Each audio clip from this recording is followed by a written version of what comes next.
আপনি একজন মানুষকে কষ্ট দিলেন, তিনি আপনাকে রাগ দেখালেন না, ধমক দিলেন না, এর চাইতে ভয়ঙ্কর ক্ষতি, এর চাইতে ভয়ঙ্কর পরিস্থিতি আপনার জীবনে আর আসে নাই, এটা মনে রাখবেন।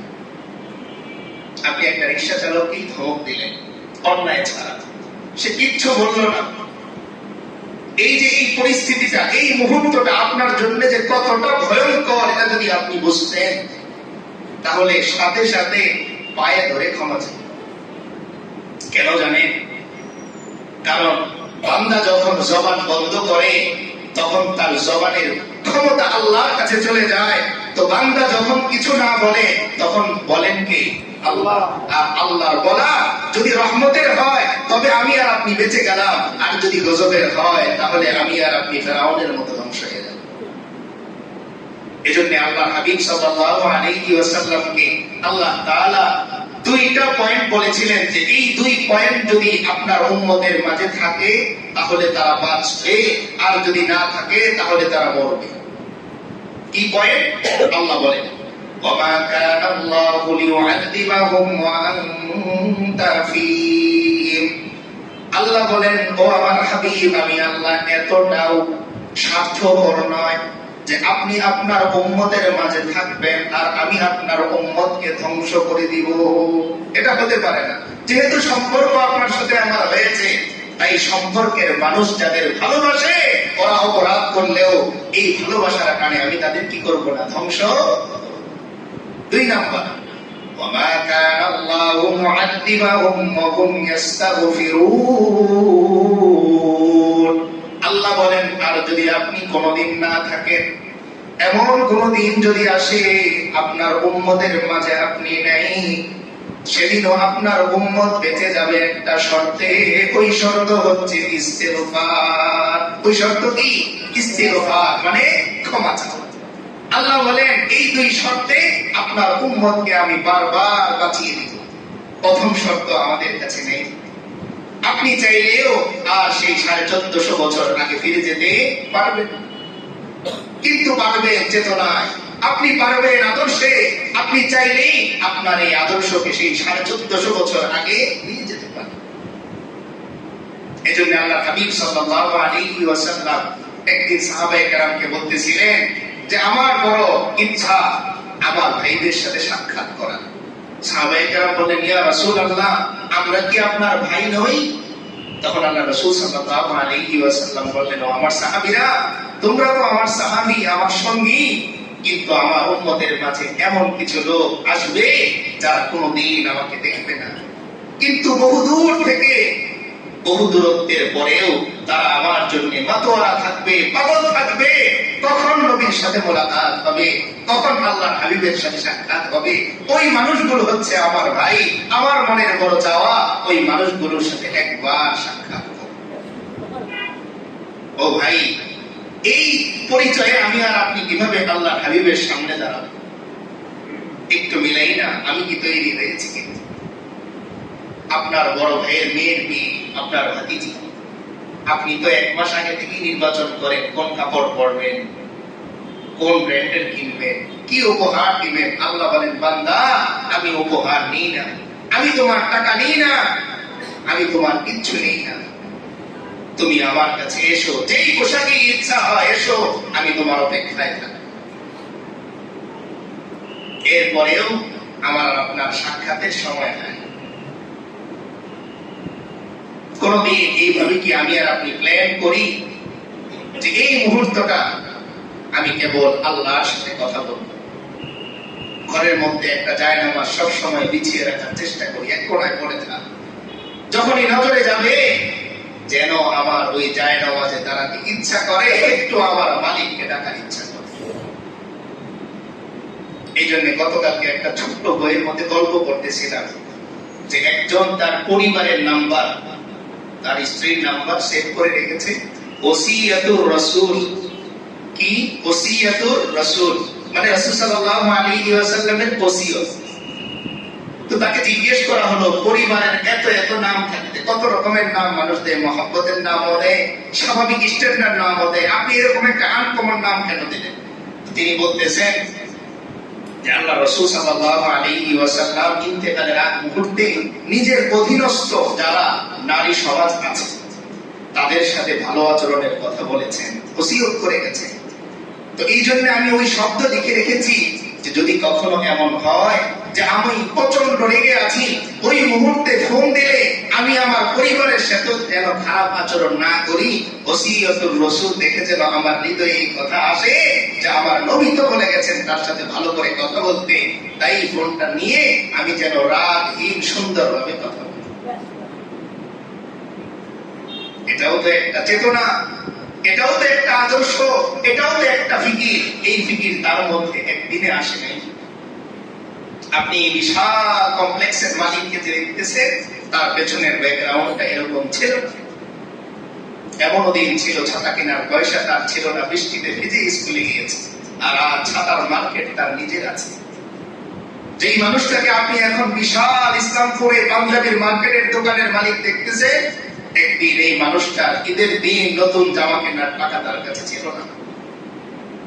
বাবাকে বলেছেন তো বাবা বলেছেন সামনের ঈদে দিবেন, হয়তো সামনের ঈদ বাবাকে নিয়ে করতেই পারে, কিন্তু সেই মানুষটা ইসলামপুরে বিশাল কাপড়ের দোকানের মালিক। একদিনে এটা হয় না, বহু পরিশ্রম, বহু স্ট্রাগল করার পরে একটা সময়ে যে দুনিয়ার সফলতা আসে। ঠিক তেমনি আখিরাতের ক্ষেত্রেও একটু একটু চেষ্টা করতে করতে আমি যখন এগোনো শুরু করব তখন আমার আল্লাহ আমাকে লক্ষ্যে পৌঁছে দেবে। দুনিয়ার কোথাও কি এমন আছে যে আপনি পরিশ্রম করে 20,000 টাকার মালিক হওয়ার পরে আপনাকে কেউ 1 কোটি টাকার মালিক বানিয়ে দিবে? এমন কি কোথাও আছে? থাকলে আমরা কেউ দরিদ্র থাকতাম। সবাই 20,000 টাকা মতো পরিশ্রম করে ওখানে একটা অ্যাপ্লিকেশন করতাম যে আমি 20,000 পর্যন্ত এসেছি, 1 কোটি টাকার মালিক হয়ে যেতাম। কিন্তু আল্লাহ বলেন ওয়াল্লাযীনা জাহাদু ফীনা লানাহদিয়ান্নাহুম সুবুলানা। আল্লাহ বলেন যারাই আমাকে পাওয়ার জন্য চেষ্টা শুরু করে দিবে, আমি আল্লাহ আমাকে পাওয়ার জন্য, আমার পর্যন্ত পৌঁছার জন্য অনেকগুলো পথ আমি খুলে দিব। একটা পথ না, লানাহদিয়ান্নাহুম সুবুলানা। সাবিলুন শব্দের অর্থ হচ্ছে একটি পথ, একটি রাস্তা। আর এই সাবিলুন শব্দের জমা হচ্ছে বহুবচন হচ্ছে সুবুল, মানে অনেক রাস্তা। আল্লাহ বলেন বান্দা তুমি আমাকে পাওয়ার জন্য মসজিদের একটা রাস্তা ধরবে, আমি তোমাকে জান্নাত দেওয়ার জন্য 100টা রাস্তা খুলে দেব। এক রাস্তায় তুমি জায়নামাজ নিয়ে আসবে, 100 রাস্তায় আমি তোমাকে ক্ষমা করার জন্য প্রস্তুত থাকবো। 100 রাস্তায়, হয় এটা দিয়ে নয়তো ওটা দিয়ে আমি তোমাকে ক্ষমা করবই। ও ভাই, উকিলের সাথে যখন সম্পর্ক থাকে জামিনের ব্যবস্থা উকিল যেইভাবেই হোক করে। আল্লাহ বলেন বান্দা আমি এমন এক জজ, আমার সাথে সাক্ষাতের জন্য উকিল লাগবে না, কোন আইনজীবী লাগবে না, তুমি সরাসরি অ্যাপ্লিকেশন করবে, কেউ জানবেই না কোন সময় আমি আল্লাহ বেকসুর খালাস তোমাকে দিয়ে দেব।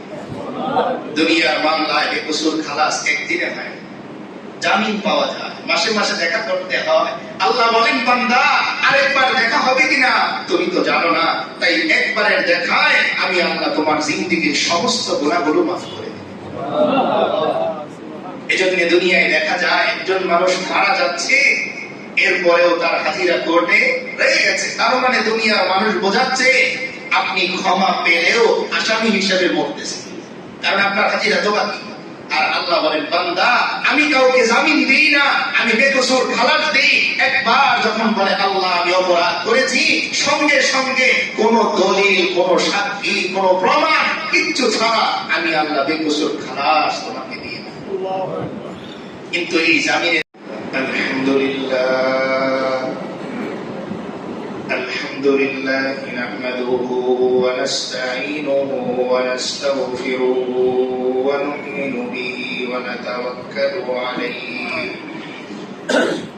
ওয়া নাউযু বিল্লাহি মিন শুরুরি আনফুসিনা ওয়া মিন সাইয়্যাতি আ'মালিনা। من يهده الله فلا مضل له ومن يضلله فلا هادي له ونشهد أن لا إله إلا الله وحده لا شريك ونشهد أن سيدنا وسندنا وحبيبنا وحبيب ربنا وطبيبنا وطبيب قلوبنا ومولانا محمدا عبده ورسوله الذي أرسل إلى الناس كافة بشيرا ونذيرا وداعيا إلى الله بإذنه وسراجا منيرا صلى الله تعالى عليه وعلى آله وأصحابه وبارك وسلم أما بعد فقد قال الله تبارك وتعالى في كلامه المجيد وفرقانه الحميد أعوذ بالله من الشيطان الرجيم بسم الله الرحمن الرحيم وإذ يرفع إبراهيم القواعد من البيت وإسماعيل ربنا تقبل منا إنك أنت السميع العليم ربنا واجعلنا مسلمين لك ومن ذريتنا إلى آخر الآية صدق الله العظيم وصدق رسوله النبي الكريم ونحن على ذلك لمن الشاهدين والشاكرين والحمد لله رب العالمين আমরা সকলে একবার দরুদ ইব্রাহিম اللهم صل على محمد وعلى آل محمد كما صليت على إبراهيم وعلى آل إبراهيم إنك حميد مجيد اللهم بارك على محمد وعلى آل محمد كما باركت على إبراهيم وعلى آل إبراهيم إنك حميد مجيد الحمد لله মহান আল্লাহ তাআলার দরবারে লাখ কোটি শুকরিয়া যে মহান আল্লাহ রাব্বুল আলামিন আমাদের হায়াতকে নিজ অনুগ্রহে আরো একটু দীর্ঘ করে আমাদের জীবনে আরো একটি জমা লাভ করার তৌফিক দান করেছেন সর্বপ্রথম সেই মহান আজিম ও শান মালিকের দরবারে কালিমাতুশ শুকর আদায় করি সকলেই বলি আলহামদুলিল্লাহ যেহেতু এই হায়াতের মালিক একমাত্র আল্লাহ তাই এই হায়াতের মাধ্যমে আমি যা যা করতে চাই যা যা ইচ্ছা করি যেখানে যেখানে আমি থাকি এই সব কিছুর কর্তৃত্ব একমাত্র আল্লাহ তাআলা আমি আমার এই জবান দিয়ে যত কথা বলি এই সব কথা মালিক এবং এই সব কথা ক্ষমতা কুদরত দান করেন কে আল্লাহ সুতরাং আমার আপনার জবানে যেন সবচাইতে উঁচু আওয়াজের ডাকটা হয় আল্লাহ কি হয় আল্লাহ কিন্তু আজকাল বাসের মধ্যে একজন লোক পানির বোতল নিয়ে উঠলো আপনার কাছে যখন সে এসেছে আপনার মনে হয়েছে পানি লাগবে না কিন্তু লোকটা যখন নেমে যাচ্ছে আপনার ছোট্ট সন্তান বলতেছে বাবা আমার পানি লাগবে তখন আপনি তাকে যেই আওয়াজে ডাক দেন, ওই আওয়াজে প্রতিদিন যদি 1 থেকে 10 বার আল্লাহকে আল্লাহ বলে ডাক দিতেন, তাহলে পানিওয়ালা যেরকম 1 বোতল পানি বিক্রি করার জন্য গাড়ি রানিং নেমে যাচ্ছিল, আবার সে ব্যাক করে আপনার কাছে পানি নিয়ে আসার জন্য, আল্লাহ বলেন বান্দা এরকম করে তুমি একবার আমাকে ডাক দিয়ে দেখো, ওই পানিওয়ালা তোমার কাছে যত দ্রুত পানি নিয়ে উপস্থিত হয়, এর চাইতে কোটি কোটি সেকেন্ড আগে আমি আল্লাহ তোমার কাছে পৌঁছে যাব। কিন্তু আমার আপনার আওয়াজ ওখানে লাগে না, আমার আপনার শক্তি ওই নামের মধ্যে ব্যয় হয় না।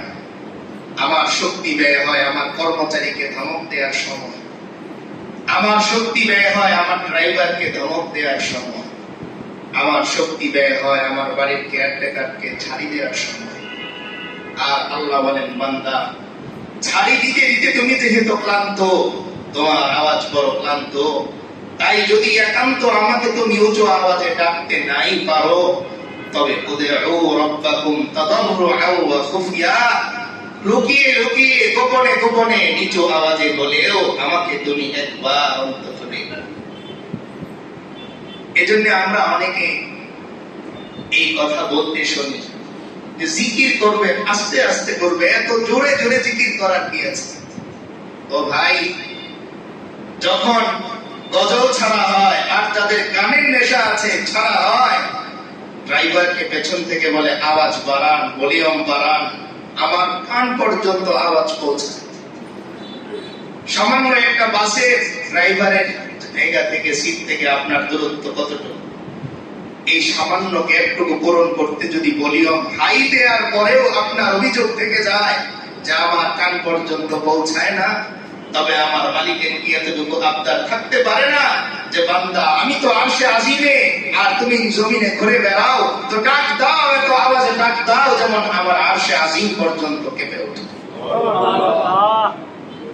আমি কেমন ডাক দিই যে আমার মালিকের ডাক শুনে আমার পাশের মানুষের হৃদয়টা কেঁপে ওঠে। নারে তাকবীরের আওয়াজের ধ্বনি তো এমন ছিল, আল্লাহু আকবারের ধ্বনি তো এমন ছিল যে বদরের প্রান্তরে সাহাবায়ে কেরাম যখন আল্লাহু আকবারের তাকবীর দিলেন, তো কাফেররা থরথর করে কাঁপতে কাঁপতে ঘোড়া রেখে পালিয়ে চলে গেছে ময়দান থেকে। সেই আওয়াজ কোথায়? সেই ঈমানের জোর কোথায়? সেই ঈমানের পাওয়ার কোথায়? তো এই জন্য যখনই আপনার আমার সুযোগ আসে সুবহানাল্লাহ বলা, মুমিন তো সুযোগ খুঁজবে কখন আল্লাহকে ডাকা যায়। মুমিন সুযোগ খুঁজবে কিসে?